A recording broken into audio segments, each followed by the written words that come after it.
Mendatica est l'un des villages où les souvenirs de l'ancienne vie des bergers sont les mieux conservés.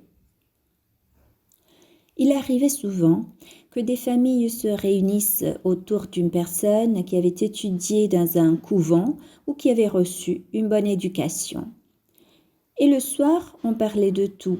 On racontait des histoires, des épisodes de chasse, des histoires de toutes sortes, mais on lisait aussi, certes, les évangiles et aussi la Bible, mais aussi la littérature classique, Dante, Foscolo, Rabelais, l'Arioste. Par exemple, ma grand-mère, née en 1901, lorsqu'elle voyait un homme corpulent, elle disait « C'est un sacripante ». Ou alors, elle disait une citation, peut-être un peu farfelue de Dante. Ou encore, en voulant définir une personne goulue, elle disait « C'est un gargantua ». C'était Rabelais. Les lieux habités semblent être l'œuvre réfléchie de la montagne elle-même, et j'utilise le pluriel car autour du village principal, il y a encore des refuges de bergers aux noms évocateurs qui sont devenus des hameaux. Les Alpes ligures et leur sommet le plus élevé, le Saccarello, ont profondément marqué la vie, les maisons, le quotidien des gens qui vivent encore ici, les intégrant dans un paysage sans cesse redessiné, tantôt pour le meilleur, tantôt pour le pire. Le littoral d'Albenga, dépouillé et pillé à de nombreuses reprises, notamment par les Lombards, obligea la population à remonter la rivière Arrocha pour trouver des endroits plus sûrs, non pas par la route du fond de la vallée, mais par la route des crêtes.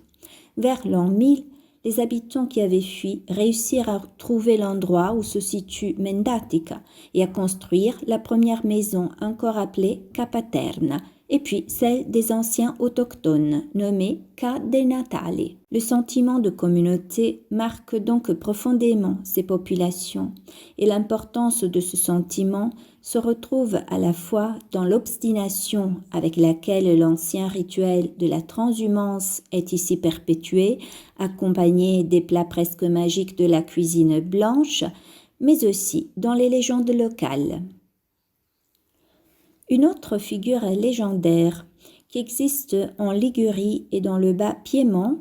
En Ligurie, on l'appelle la Basua. Dans le Bas-Piémont et aussi dans certaines zones de Ligurie, c'est la Masca, qui n'est pas la sorcière. Très souvent, on les confond avec les sorcières car il y a plusieurs éléments de ressemblance. Alors que la sorcière est entièrement négative, la Basua ou la Masca ont certainement des aspects négatifs.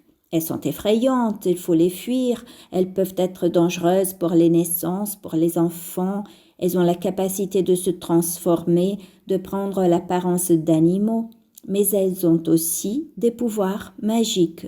Elles savent comment éloigner la tempête à travers des rituels et si une chèvre boite, elle trouve le bon mélange d'herbes pour faire une compresse et la guérir. Au fil des siècles et dans les méandres d'une histoire longue et complexe, Mendatica sut rendre hommage à l'art, comme celui que l'on trouve dans la délicieuse église dédiée à Sainte Marguerite, dont voici un petit aperçu.